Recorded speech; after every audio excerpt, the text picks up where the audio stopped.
Hey everyone, welcome to the Pawareness Podcast, and thanks for joining me. This podcast is specifically for about educating and raising awareness for animals and rescues and organizations across the United States and world. It really goes a long way towards this mission when our listeners rate, review, and subscribe on iTunes, Spotify, YouTube, and all of our other podcast platforms. Also, be sure to check us out on our official website at pawareness.org and on social media at TikTok, Facebook, and Instagram at Pawareness_podcast. You can check us out for all of our latest bits and clips of our podcast, as well as Pet of the Week and Pet of the Month. If you're listening and involved with an animal rescue organization or have a story of your own that you want to share, reach out to us at info@pawareness.org and we can get you on the podcast. Thanks for watching, and I hope you enjoy this episode.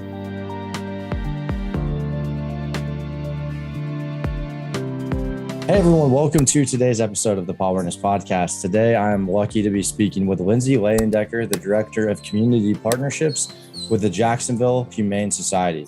Lindsay, thank you so much for just coming on, and I'm excited to talk with you guys. So go ahead, introduce yourself and the organization. Yeah, thank you so much. We're very excited to be here. The Jacksonville Humane Society is located in Jacksonville, Florida. We were founded in 1885, so we are the second oldest nonprofit in Jacksonville, and we proudly serve Duval County, which is basically our entire city. Jacksonville is known as the largest city, like city limits wise, in the continental United States. And so we are a full service humane society. We offer pet adoptions as well as a wealth of community programs to serve pets and the people who love them in Northeast Florida.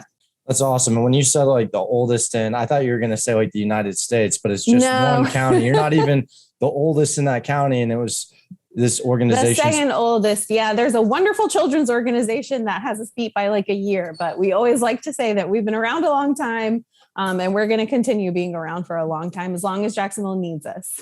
And I don't know how well qualified you are to answer this question, but how has the organization changed since its inception over 100 years ago? And maybe you can lead into that with how, like, what is your current focus? What are some problems that you're seeing? Right. So I've been with the Jacksonville Humane Society, or JHS for short. I've been at JHS for 6 years now. And I've been a volunteer in animal welfare in Jacksonville since about 2010. And I used to volunteer with the city animal shelter. And one thing that makes Jacksonville very unique is our partnership between our city municipal shelter and the Jacksonville Humane Society, which is the 501c3 private nonprofit. So when JHS began way back when, we were primarily like your standard SPCA. You know, we would take in animals that were homeless. And that was our focus for a long time. In 2005, the Jacksonville Humane Society became a no-kill animal shelter, meaning that we didn't euthanize for time or for space reasons. And in about 2008, 2009, somewhere in there, well, in 2007, we had a very bad fire on our property that destroyed about 60% of our usable space. And so we were operating out of temporary structures. But even in that circumstance, the leaders of the Jacksonville Humane Society, along with a group of advocates in the community and folks at the city, decided we wanted Jacksonville to become a no-kill community. At the Humane Society, we believe very much that it shouldn't matter if a dog lands at the city shelter or if a cat lands at the Humane Society. We want that animal to have every chance at a live outcome, and to be placed in a loving home or to be given the opportunity that's best for them. So we partner very closely. And then in 2014, we became one of the nation's largest no-kill cities.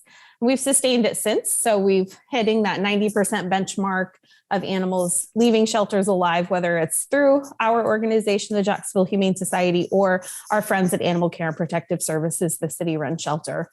So we've done a lot of work in our community. And I would say in the past couple of years, I think the big focus, we're always very focused on our mission. And that's really what drives us. There's a line in our mission that I love that says we're going to engage the hearts, hands, and minds of our community. And so we've developed a lot of programs to make sure that we're not just focusing on the pets, that we're focusing on people too, because you can't save the pets without the people.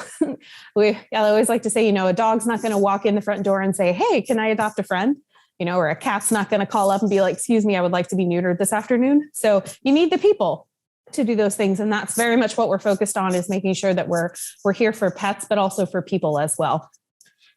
Yeah, I think that's a very nice insight. And I think it's extremely true in whatever animal rescue you visit across the states or even the world for that matter. And I'm curious too, what were some things that had to happen once the no-kill shelter rule or law or what was implemented? Was there any significant changes? Like, did you guys have more space, or were you just taking in less animals or facilitating animals outward? Like, what was that like? Yeah, so we've been through a lot of changes in our organization. When in 2005, when the Jacksonville Humane Society decided to do that, they did a lot. They stopped taking in strays. It just was very confusing for the city, for community members in the city, because the Humane Society had animal control officers. The city had animal control officers. It was just a lot of crossing and people doing the same job and two hands not talking to each other. So they stopped taking in strays for some time. But we do take in strays now. However, that changed a while ago. But one thing that we focus on at JHS is supporting our friends at the city as much as we can and transferring animals in from them. They're our first priority. And so we won't transfer in animals from out of state unless it's in an extreme situation. We very much believe in supporting our city, and also Florida. We have a program called Florida Leaders in Life Saving that is funded by Petco Love, and it's a project where we help provide 100% free training and mentoring to shelters throughout the state of Florida so that they can achieve the same life-saving outcomes that Jacksonville has made possible, and making sure that there's no barriers for them getting the training or the support that they need. And so we work very closely with our partners in Florida to make that life-saving a reality. Yeah, that's awesome that you guys have that program. And I want to know too, I feel like every area that I talk to, no matter where they're at, they're kind of all facing their own issues, whether it's geographical or culturally or whatever. What are some common issues that you're seeing in the Jacksonville area when it comes to animal rescue or animals that are being brought in? Is there anything that kind of jumps out to you? Yeah. So I think one thing that, I know that there's a lot of talk in the animal welfare industry, and at JHS, we pay very close attention to what's going on in a national level, as well as regionally and locally. And we're driven by data. So we take a look at the data, and what we're seeing, not so much as an exorbitant amount of animals coming in, it's more so of a return to the norm for us. And so we're seeing numbers similar to what we saw in 2019. And what we saw in 2018 pre-COVID. And so one thing I think that a lot of people don't take into consideration, particularly when they're discussing animal welfare in the South, is that climate change is always a factor. So we've got a lot of warm weather here. It's always interesting when I talk to colleagues up north and they talk about kitten season. For us, it's almost a 12-month round the clock deal. And then additionally, housing is something that we're paying very close attention to. Housing costs and the price of renting, it's on the rise. Jacksonville's an extremely fast growing area. And so people not being able to find housing that allows their pets, is always a concern. So we have a lot of programs where we try to support people as much as possible and give them as many options as they can, because we believe in keeping pets and people together. Someone loves their pet. We want that pet to stay with them. We don't want that pet in the shelter. We'll have that kennel space up for a dog, or a cat that's lost, stray, abandoned, or neglected. But we believe in keeping pets and people together. So it's a very complicated issue. And I think it just depends on the area. Yeah, no, you're right. I mean, it really does vary. And you mentioned how you have kitten season. It's pretty much a year-round thing for you guys. And that's, I'm assuming, because of the weather there. It's pretty much, there's no winter time. Yeah, I have a joke whenever I'm giving a tour in the shelter, but a lot of people don't know what kitten season is. So I say, oh, it's the time of year when, outdoor cats begin, reproducing in record numbers, and it's during the warm weather months. In Florida, we have 3 cold days a year, and cold to us is 60 degrees. So it does. We do get a bit of a break in December and January, but we start seeing those bottle baby kittens in March, and we'll keep seeing them through to November. So it is a bit of, could be a strain on our shelters. But we have a wonderful community here in Jacksonville. We have amazing foster parents, and we have a dope kidnap program that our media and our community has really embraced to kind of help us stop the slow of the babies coming into the shelter and helping people keep mom cats and babies together, so we're not in such a time crunch to get them out as fast as we need to. So it's been an uphill climb, but we're making some inroads there. And yeah, I mean, what are some of those obstacles with keeping the kittens and moms together? Is that pretty difficult? I would imagine, like finding someone that would want to take both, or no? Well, it's more of a matter of if someone, if you stumble across a litter of kittens, obviously we're humans and our heart is going to tell us to jump to the rescue, and that these kittens need help and I've got to help them right now. That may not be the case. So we really like to share the information with our community that the best thing to do is watch and wait for the mother cat to keep them together, because once you scoop them up and bring them to the shelter, if we take them in, we then have to find someone to bottle feed them every couple hours. And that's a strain on our staff. And then they can't stay overnight. And so in order for us to save their lives, we then have to find a foster parent willing to do that. So really mom is best. So we encourage everyone, please watch and wait for the mom. It's just a matter of helping the community understand that they want to do the right thing. Of course they do. They're amazing, compassionate people that come to us and bring us animals. And so it's just a matter of helping them understand really what's truly best for the kitten. Yeah, I mean, that's great advice. And it probably isn't common sense. You see a bunch of kittens, you're like, oh, I need to scoop these kittens up. But you're not thinking about the effect of that. Oh, this is what's going to happen to keep these kittens well fed, is a person's going to have to do that. And that's resources. So that's a good point. Absolutely. Yeah. And I will give a big shout out. There's an organization called Heart Speak. They make it very easy for shelters to create their own flyers and products and social media content. They have a great flyer that we distribute that talks about what to do when you find kittens. So big shout out to our friends at Heart Speak for that. That's awesome that they do that. And you mentioned one of the programs you guys have are you really focused on just like one flagship program, or do you have multiple programs within the shelter? Oh, how much time do you have? Right. Okay. All right. We have quite a few. I'll try to give you a little encapsulation. So obviously we have adoption. We always want people to think about adoption when it comes to dogs and cats. When you're ready to find your new best friend, please absolutely come and see us.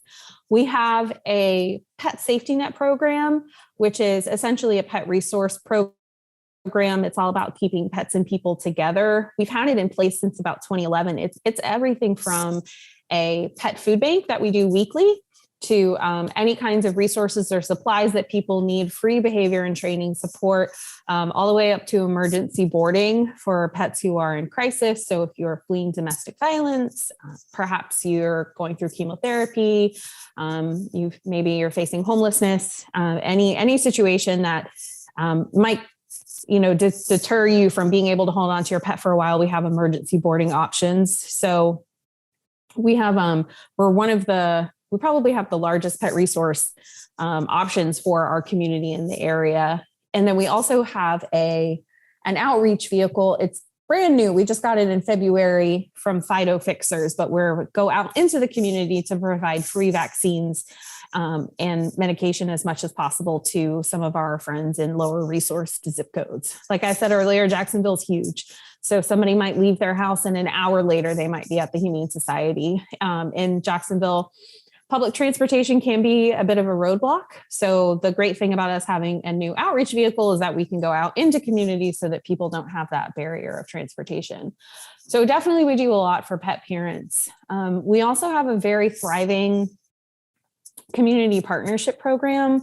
So one of our big initiatives, I would say, is diversity. Animal welfare is not the most diverse field. When you look at veterinary medicine, when you look at the people that work in animal shelters, a lot of them look like me. They're white women. And so when 2020 happened, I think a lot of organizations took a hard look at what they were doing, and JHS is definitely one of them. And we really wanted to think about how we could do things differently and how we could really have an impact. So one thing that we do is we partner with an enormous amount of wonderful organizations throughout Jacksonville who serve kids in a wide range of situations, whether they're from low-income neighborhoods, but we bring them, I don't love to call it education because it sounds really preachy. I would like to say we bring them humane experiences. So we have a thriving program at JHS. We have a reading program. Kids can come and read to pets. We have camps. We have all kinds of great stuff. But now we're able to go on the road and meet kids and families where they are. We want kids to see themselves at JHS. We want them to know that having a dog and a cat is great, and working with dogs and cats is great too. So we like to bring those humane experiences to kids, everything from working with after school programs. We visit a homeless shelter and help with children who are unhoused once a week. We have a partnership where we do, it's brand new, with juvenile diversion programs, helping kids who might have found themselves in the justice system, anything we really can do to reach young people. As well as we have a wonderful program for high school students of color who have an interest in veterinary medicine. They can come and do an internship at the Humane Society with our veterinarians and kind of practice their vet tech skills and really hone those skills. It's a very structured program. We partner with a couple high schools in Jacksonville to make that happen. And those are just a couple of the things that we're focused on. We also have a very thriving veterans program. We have a multifaceted veterans program where veterans can come volunteer together. Jacksonville is a big military community. We have 2 military bases here in town and a third one not far up the road in Georgia. And so we have wonderful opportunities where vets and military members can come and practice, giving back to the community together, give them a sense of community. And then we also have a workforce development program so that veterans who are looking to transition out of the military, maybe they want to start a new career in animal welfare. We have a training program that we offer them as well that's completely free. So I'm trying to think of what else we have going on. That's a lot. That is I don't know if I've ever talked to an organization that has that many programs. And I'm curious, is there like an individual person managing each program, or is it kind of lumped together? How big are you guys? I guess someone trying to figure that out too. Yeah. So we, just in a number standpoint, we take in nearly 9,000 dogs and cats every year. And we're a staff of it fluctuates, but between about 65 and 70 staff. That's full-time and part-time combined. And so we don't have one person dedicated to each program, but we work really hard. We're used to change at JHS. We're used to rolling with the punches. We just work really hard. I love where I work. My coworkers are amazing. They're all extremely passionate. And I think that one thing we're really great at is promoting people from within as much as possible. So, and I was a volunteer. So we really love to grow from the ground up at JHS. And one thing I think also that we give credit to is our amazing community. Nothing is possible without the love and the support of the people in Jacksonville. And our work is only possible through them. So we have great volunteers that help us, and the other nonprofits we partner with are just so amazing. We call them up and we're like, hey, we kind of have this idea, or hey, like we have a situation. What do you guys think? And it's yes, let's work together. So it's 100% a community effort.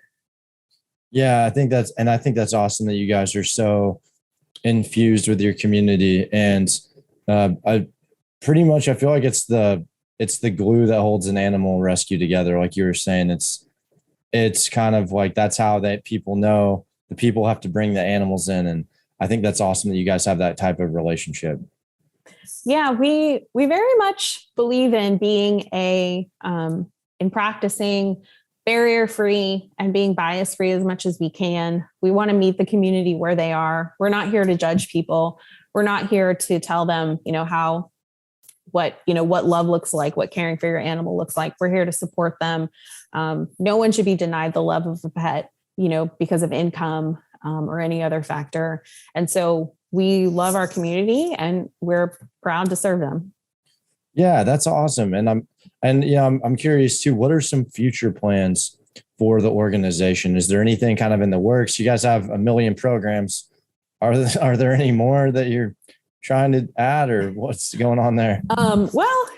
So our Florida program is definitely growing. Florida Leaders in Life Saving is aimed at increasing life saving throughout the state of Florida.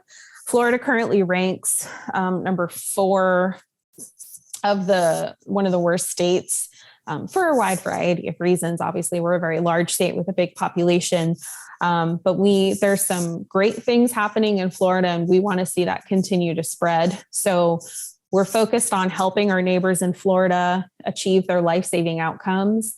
I think it's easy sometimes to look from a faraway perspective and see a community that's struggling and assume that the people don't care, or assume that the people are uneducated and that they don't know any better. But our approach is to meet people where they are. We're Floridians, they're Floridians. We understand the struggles. And so we want to see more unity in the state. One thing that's you'll see in Florida is there's big metropolitan areas, like you might think Jacksonville, Tampa, Orlando, Miami. And then you've got all this space in between. So you've got resourced areas with a lot of great resources. And then you've got spaces where they're just struggling. They don't have the resources, to keep up and to do the life saving that the people in those shelters want to do. So it's just a matter of sharing the wealth and the resources and working together versus trying to work apart. So I would say Florida Leaders in Life Saving is a big part of our plan, as well as continuing to serve the community of Jacksonville, which we love so much. Yeah, that's exciting. And I guess, how can people find you guys, and where are you guys online? Where can we all follow along with what you guys are doing? So our website is a great place to start, jaxhumane.org, jaxhumane.org. Our website just got a refresh in 2022, so definitely check it out. We are on every social media channel known to man. And so you can find us on Facebook, Twitter, LinkedIn, Instagram, and TikTok.